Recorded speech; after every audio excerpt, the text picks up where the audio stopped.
بسم اللہ الرحمن الرحیم۔ قصہ ایک ظالم بادشاہ کا۔ ایک بادشاہ تھا جس نے ارادہ کیا کہ وہ اپنی مملکت کی سیر کرے گا، لہٰذا اس کے لیے عالیشان جوڑا منگوایا گیا۔ وہ پسند نہ آیا، دوسرا منگوایا۔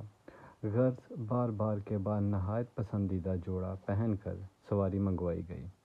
ایک عمدہ گھوڑا لایا گیا، پسند نہ آیا، اس کو واپس کر کے دوسرا تیسرا منگوایا۔ جب بھی وہ پسند نہ آیا تو سب گھوڑے سامنے لائے گئے، ان میں سے بہترین گھوڑا پسند کر کے سوار ہوا۔ شیطان مردود نے اس وقت اور بھی نخوت ناک میں پھونک مار دی، نہایت تکبر سے سوار ہوا۔ حشم و خدم فوج ساتھ چلے مگر بڑائی اور تکبر سے بادشاہ ان کی طرف دیکھتا بھی گوارا نہ کرتا۔ رستے میں چلتے چلتے ایک نہایت خستہ حال پرانے کپڑوں میں ملا۔ اس نے سلام کیا، بادشاہ نے دھیان بھی نہ دیا۔ اس خستہ حال نے گھوڑے کی لگام پکڑ لی۔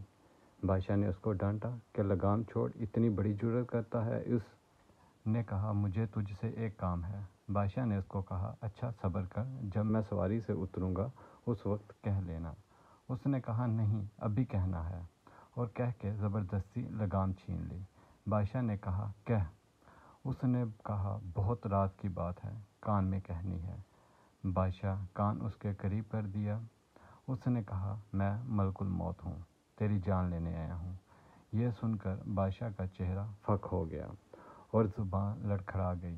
پھر کہنے لگا، مجھے اتنی مہلت دے دے کہ میں گھر جا کے کچھ اپنے سامان کا انتظام کر دوں، گھر والوں سے مل لوں۔ فرشتے نے کہا، بالکل مہلت نہیں، اب تو اپنے گھر کو اور سامان کو کبھی نہیں دیکھ سکے گا۔ یہ کہہ کر اس کی روح قبض کر لی۔ وہ گھوڑے پر سے لکڑی کی طرح نیچے گر گیا۔ اس کے بعد فرشتہ ایک نیک مسلمان کے پاس گیا کہ وہ نیک بندہ بھی کہیں سفر میں جا رہا تھا۔ اس کو جا کر سلام کیا۔ اس نے سلام کا جواب دیا۔ اس سے کہا، مجھے تمہارے کان میں بات کہنی ہے۔ اس نے کہا، کہو۔ اس نے کان میں کہا کہ میں ملک الموت ہوں۔ اس نے کہا، اچھا کیا آئے۔ بڑا مبارک ہے ایسے شخص کا آنا جس کا فراق بہت طویل ہو گیا تھا۔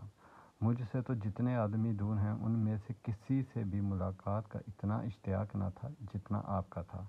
فرشتے نے کہا کہ تم جس کام کے لیے نکلے ہو اس کو جلدی سے کر لو۔ اس نے کہا، مجھے حق تعالی شانہ سے ملنے سے زیادہ محبوب کوئی کام نہیں۔ فرشتے نے کہا، تم جس حالت پر مرنا اپنے لیے پسند کرتے ہو میں اسی حالت میں جان قبض کروں گا۔ اس شخص نے کہا، تمہیں اس کا اختیار ہے؟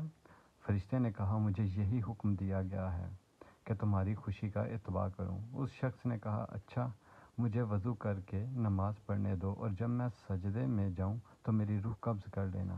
چنانچہ اس نے نماز شروع کی اور سجدے میں اس کی روح قبض کی گئی۔